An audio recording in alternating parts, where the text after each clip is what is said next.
Today we will be looking at the NF1 gene.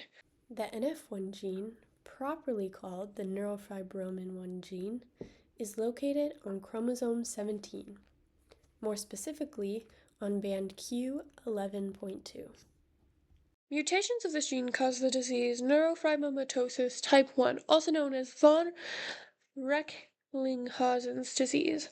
There are widespread signs and symptoms that can occur with this disease because of the variety of possible mutations which correlate to multiple severities, but here are a few of the most common symptoms. Neurofibromas, which are benign tumors that form on the nerves within the body. Caféolate spots, which are flat, hyperpigmented birthmarks. Intertriginous freckling on the skin. Optic gliomas, benign tumors that grow around the optic nerve. Hypertension and or vasculopathy. Learning disabilities and also behavioral problems. In more severe, but quite less common cases, symptoms can range widely to include some of the following: malignant peripheral nerve sheath tumors, which are cancerous tumors that form around the sheaths of our peripheral nerves; tibial dysplasia, a condition in which the shin bone doesn't form properly; scoliosis, as well as gastrointestinal, endocrine, and pulmonary diseases. And again, this is just the tip of the iceberg.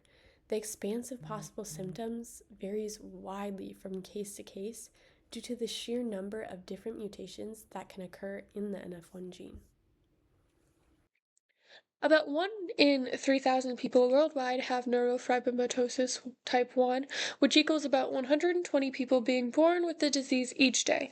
And there isn't one group or type of people that is more or less likely to inherit NF1. The disorder is autosomal dominant, and it has only ever been seen expressed as heterozygous, meaning that the disease needs only one gene to be passed down from parent to child. Passing down genetically, however, is not the only way NF1 can be acquired. About 50% of cases are inherited, while the other 50 are de novo cases, which is a fancy way of saying the mutation occurs spontaneously. As far as the outcome of having NF1 goes, life expectancy is only estimated to be about 8 years less than average, dropping slightly further down for females. However, symptoms of NF1 can be premature death risk factors, such as the cancerous tumors and or vasculopathy. As for a treatment, individual symptoms such as tumors can be treated traditionally, like through chemotherapy or surgical tumor excision. But there's no cure specifically for the NF1 gene as a whole. Due to this, many NF1 patients experience a lower quality of life physically, mentally, emotionally, and socially, commonly leading to depression symptoms.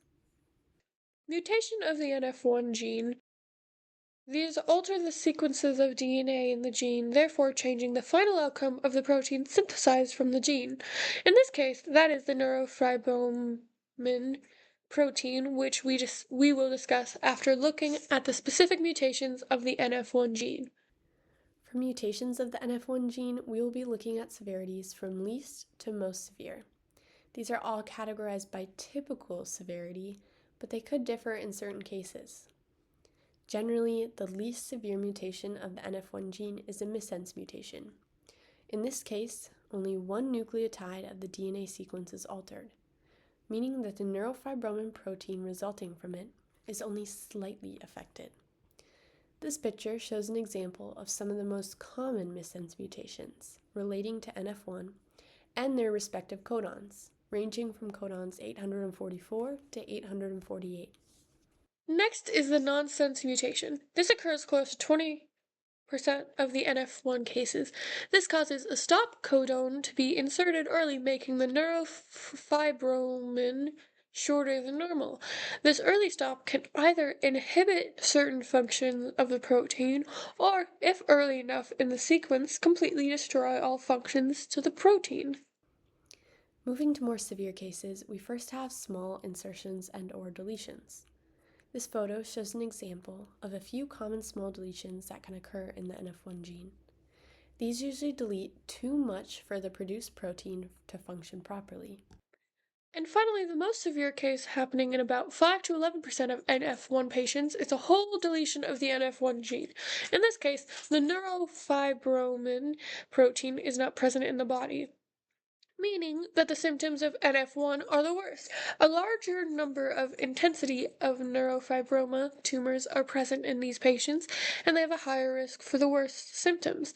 Some of these bad symptoms can also apply to small insertions and deletions depending on the range of the insertion and or deletion. The neurofibromin protein is typically made from 2,818 amino acids, but this number is obviously altered with all of the different mutation types. Neurofibromin is a crucial regulator of a cellular signaling pathway called RAS-MAPK. This pathway is in charge of processes that regulate cell growth, as well as apoptosis, a cell death that gets rid of abnormal and unwanted cells, cell migration, cell growth, cell adhesion to the extracellular matrix, and cell polarity. In alignment with its regulation of the RAS-MAPK pathway, the neurofibromin protein is a tumor suppressor. This makes a lot of sense when we understand that a mutation in the protein causes one of the main symptoms of NF1, neurofibroma tumors, optic gliomas, and various other tumor types. The NF1 spans approximately 350 kilobases across the DNA of a chromosome and codes an mRNA that is 11 to 13 kb long. Mutant forms of the NF1 mRNA can trigger nonsense medicated mRNA decay compared to the wild type forms. This just means that the NF1 and mRNA that is derived from the DNA sequence with the nonsense mutation coding for an early stop codon will start to decay. The NF1 gene is composed of 57 constitutive exons and 4 alternatively spliced exons, 9A, 10A, 23A, and 48A most typically.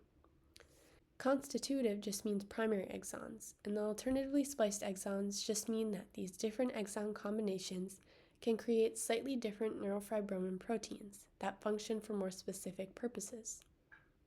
This isn't a mutation, but just a way for the body to produce a variety of proteins that function in more acute ways. The sheer number of exons in the NF1 gene leads it to be one of the largest genes in the human genome. Here are our references, and thank you so very much for listening to our presentation on the NF1 gene. Have a good day!